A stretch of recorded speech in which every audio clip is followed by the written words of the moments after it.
Madwar 56,000 benefiċjarji anzjani qed jirċievu aktar minn 31 miljun euro f'pagamenti ta' żewġ benefiċċji soċjali li raw titjib permezz tal-baġit għal din is-sena. Stqarrija mill-Ministeru responsabbli mill-politika soċjali ħabbret li tali benefiċċji huma logħtja għall-anzjani fl-età ta' 75 sena u aktar u l-bonus għal dawk li mhumiex intitolati għal pensjoni kontributorja għax ma kellhomx kontribuzzjonijiet biżżejjed biex jikkwalifikaw.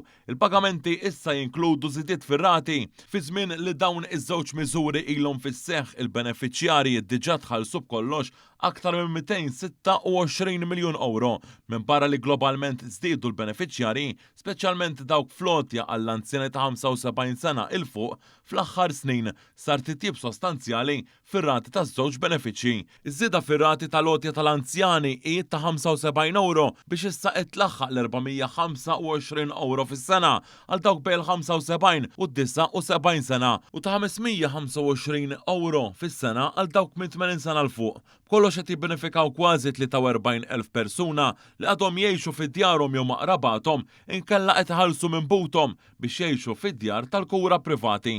Kollox il-pagamenti ilaħqu aktar minn 20 miljun euro u jkomplu jiżdiedu matul is-sena e kif aktar persuni isiru eligibbli.